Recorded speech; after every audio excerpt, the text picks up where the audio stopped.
Então, esse aqui é o 12º vídeo, tá? Dessa série aí, Escravidão 2.0. Somos escravos, tá? Então eu queria trazer um resumo desses outros 11 vídeos, tá? A grande questão que eu tô tentando abordar aqui nesses vídeos é o seguinte: nós somos escravos. Somos escravos de um sistema que tem oprimido o povo brasileiro, tá? Esse sistema consiste em fazer você alguém que vive para lutar pela sobrevivência. Eles distraem as pessoas com uma luta pela sobrevivência, porque aquilo que elas ganham como uma renda básica é muito pouco para viver bem. Então as pessoas precisam às vezes fazer bico, ter mais de um emprego e não sobra tempo para outras coisas, entendeu? A maior parte do povo brasileiro trabalha na escala de 6 para 1 e às vezes tem gente que trabalha todos os dias, mais de um emprego. E aí, meu amigo, não sobra tempo para nada, porque a única coisa que a pessoa pensa é na sua sobrevivência e cuidar da sua família e dos seus assuntos aí, entendeu? Então, como é que uma nação que está presa a um jugo desse, ele tem que viver pela sobrevivência, porque a sua renda básica é muito pouco, entendeu? Vai conseguir se libertar disso, né? Para vocês terem uma ideia sobre essa questão de renda básica, eu quero fazer uma comparação com os Estados Unidos, tá?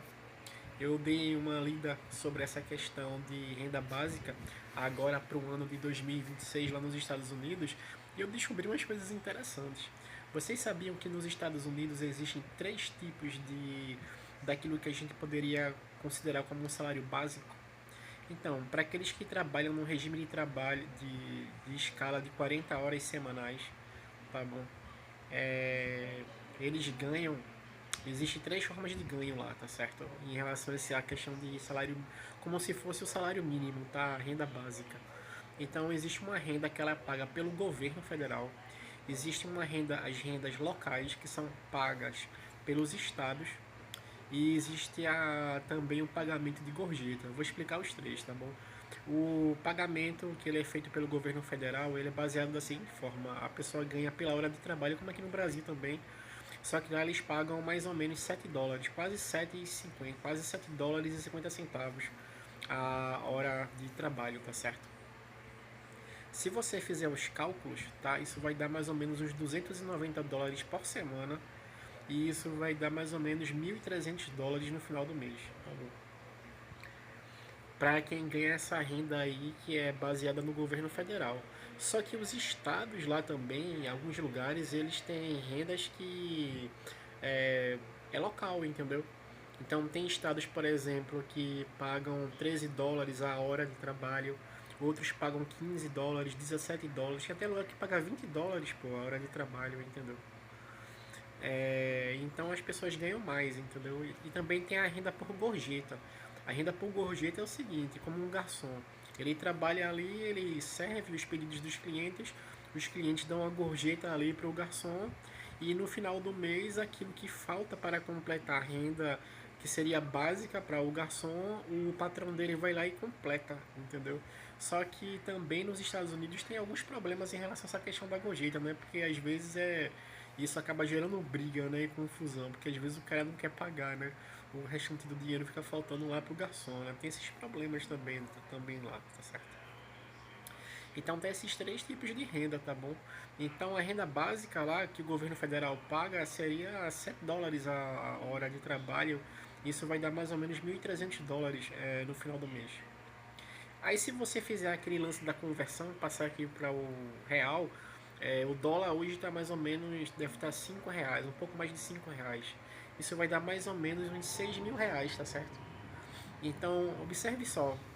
Imagina só como seria bom se nós aqui no Brasil tivéssemos um salário mínimo de mais ou menos uns R$ 5.000, de mais ou menos uns R$ 6.000, né? Aquela brincadeira lá que o Dr. Ray fez, né? Dizendo que o salário mínimo no Brasil, se ele fosse eleito presidente, seria de R$ 5.000, né? Então seria próximo, seria algo assim que realmente daria para viver, eu posso até dizer, tranquilo, entendeu? Viver bem, daria para viver bem, né? Com 5 mil, 6 mil reais de salário mínimo, imagine só, né? Uma verdadeira utopia, né? Pra gente hoje em dia, 5 mil, 6 mil reais de salário mínimo, mas seria o equivalente. Entretanto, tem aquela questão, né? 1.300 dólares nos Estados Unidos são 1.300 dólares nos Estados Unidos. Não existe conversão lá. Então, 1.300 é 1.300. E aqui o salário mínimo 1.600 e um pouquinho, entendeu? Então, veja só, cada lugar tem a sua própria realidade. E a renda básica americana e a renda básica brasileira, em ambos os países, vai trazer os seus desafios. Então, tanto nos Estados Unidos quanto aqui, vai ter seus desafios. E seus problemas também, né? Por exemplo, quem ganha renda básica nos Estados Unidos, esses 1.300 dólares aí, não consegue viver em grandes centros urbanos, porque o custo de vida é mais elevado. Por exemplo, Nova York.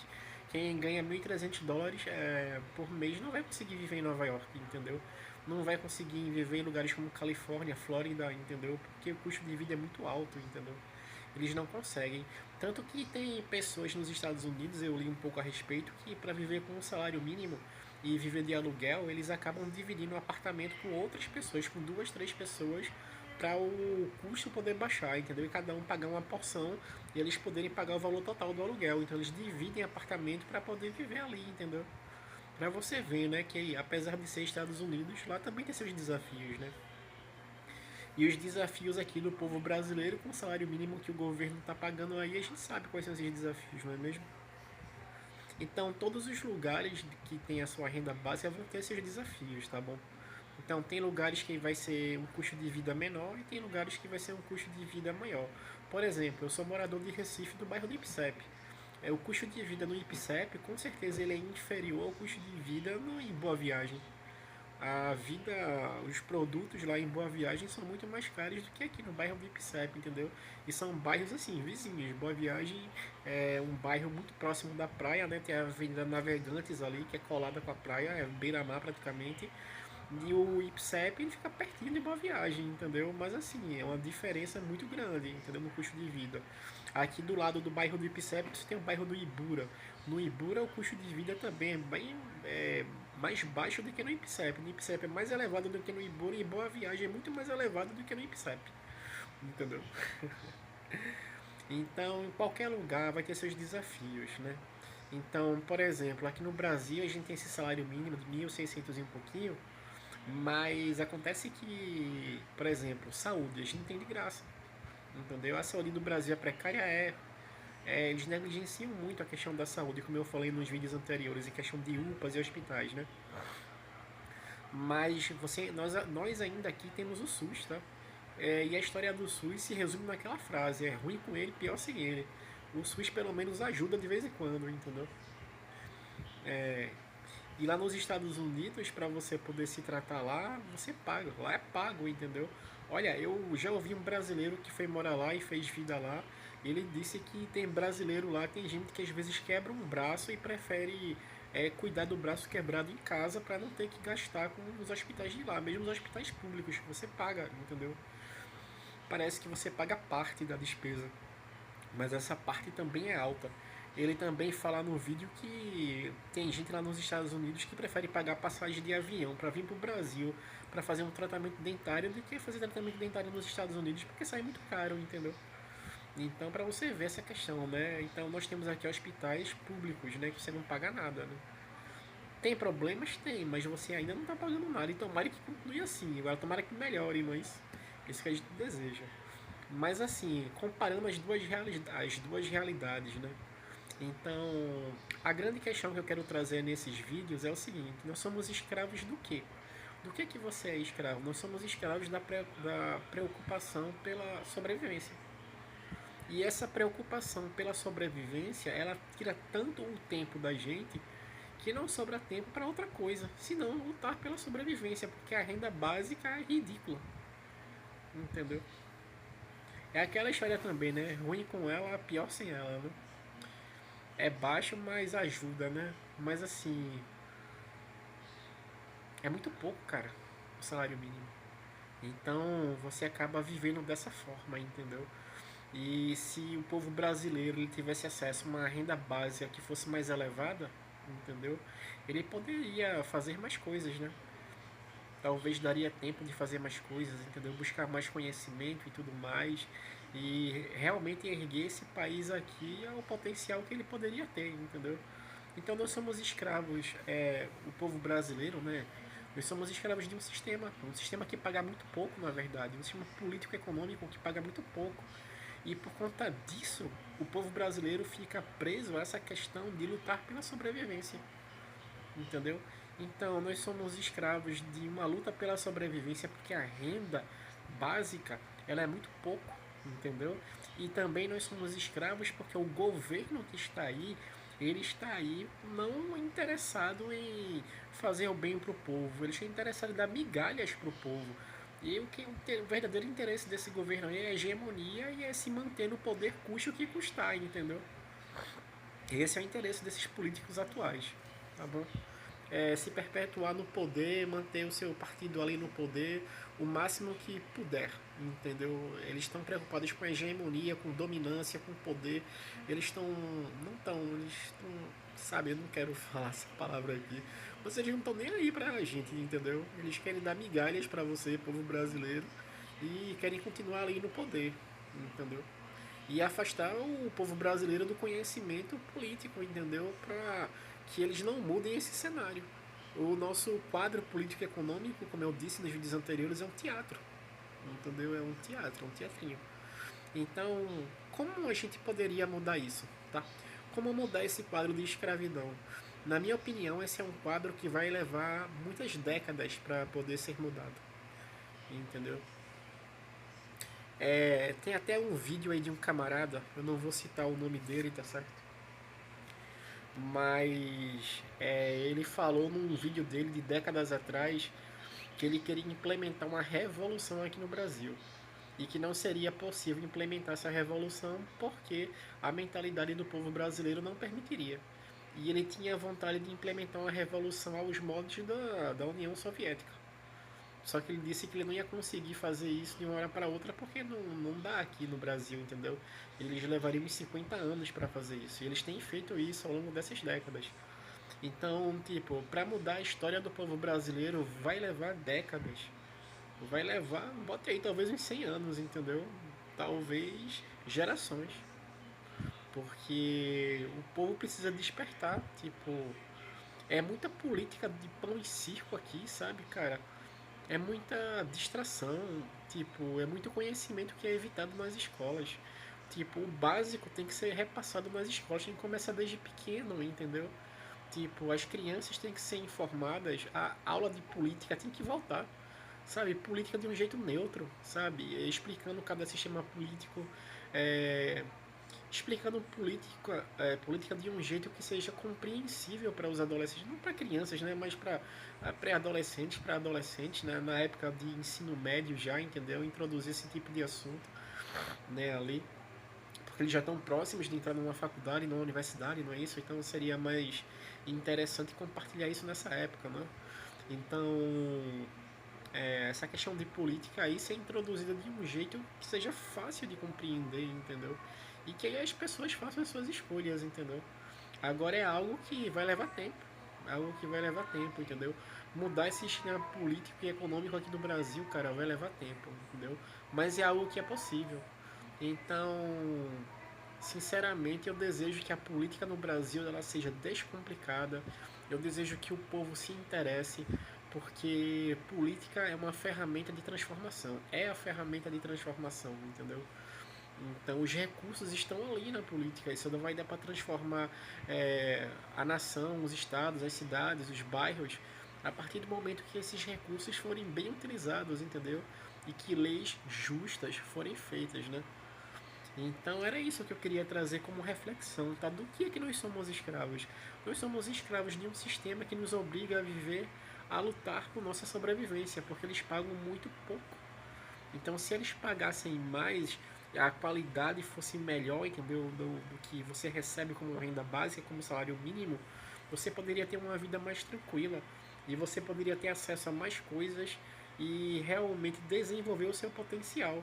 Isso nas diversas áreas da sociedade que a sociedade precisa. E o povo brasileiro também ele é escravo de um sistema político e econômico que é de fachada, desculpa.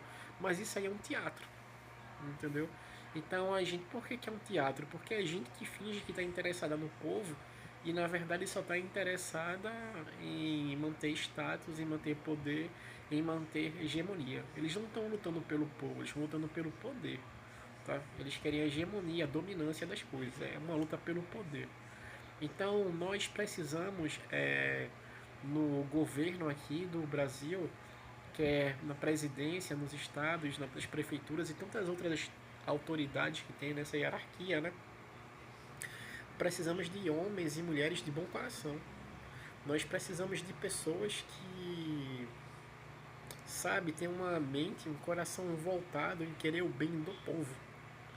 Então o Brasil só vai dar certo assim, com pessoas que querem o bem do povo, com pessoas que não estão é, comprometidas com projetos de poder, mas comprometidas com projetos de servir o povo, comprometidas com o projeto de fazer a nação prosperar, entendeu? Não tem aquela frase lá americana, né? Make America again, Make America again, não é isso? Faça a América grande outra vez, né? Não, faça o Brasil grande outra vez também. No Brasil é um gigante adormecido, mas esse gigante pode despertar mesmo que leve tempo, entendeu? Mesmo que tenha que chegar alguém lá, dar uns empurrãozinhos aí, cara, acorda aí, entendeu? O Brasil pode despertar, o Brasil pode alcançar o seu potencial se gente de boa vontade, se pessoas de bom coração tomarem as rédeas dessa nação aqui, entendeu? Gente com vontade de fazer a nação prosperar e com um projeto do bem da nação, não um projeto de hegemonia ou de poder, tá? Mesmo que isso leve tempo e leve décadas ou talvez aí gerações, entendeu? Mas a gente precisa fazer alguma coisa, né? O povo brasileiro tem que fazer alguma coisa. Então quero dizer para você, brasileiro, brasileira, que você é escravo porque quem está na política, eles têm um projeto de poder, eles não têm um projeto de prosperidade para a nação. Eles têm um projeto de prosperidade para eles, não para você. Entendeu? Esse é o grande problema. Por isso que nós somos escravos desse sistema. E é um sistema de falsas promessas. Prometem, prometem, prometem, entra ano, sai ano, entra governo, sai governo e continua a mesma coisa.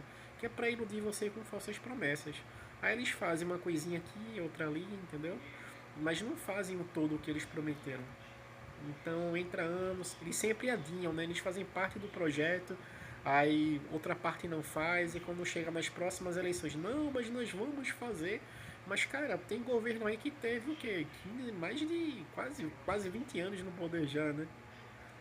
Então, tipo, é um povo, é uma política comprometida com projetos de poder. Então, gente, isso só vai mudar com pessoas que tenham uma boa vontade de fazer um projeto para o bem da nação, para a prosperidade da nação, entendeu? E isso envolve muitas coisas, e uma das coisas que se envolve é a renda básica, né, o salário mínimo ali, melhorar esse salário mínimo, né, como eu fiz essa comparação. Você já pensou, cara, ganhar como salário mínimo 5 mil, 6 mil reais? Vamos lá, talvez 5 mil, 6 mil reais seja uma utopia, mas vamos lá, 3 mil reais, 3.500 reais de salário mínimo, né? 4 mil reais, quem sabe? Entendeu? Seria uma coisa muito boa, né? Dava pra ter uma tranquilidade melhor nesse caso, né? Dava pra ter uma segurança melhor, né? Então é isso, tá certo? É essa reflexão que eu queria trazer. O conhecimento, ele liberta. Saber que nós somos escravos porque vivemos sob uma política que tem um projeto de poder e não um projeto de prosperidade, é isso que está nos atrapalhando, tá certo? Então eu espero que as próximas gerações, os próximos políticos, sejam pessoas que venham desenvolver projetos de prosperidade para a nação, tá bom? Que visem a nação e não uma hegemonia de poder. Não se perpetuar em poder, em dominância, essas coisas. Nem a luta pelo poder, é a luta pelo bem da nação, tá bom? É a luta pelo bem do próximo, do outro, tá bom? É fazer do mundo um lugar melhor. É fazer da nação que você está um lugar melhor. É como cuidar da sua casa, né? Você sempre quer o melhor para sua casa, não é isso? Então é isso, né?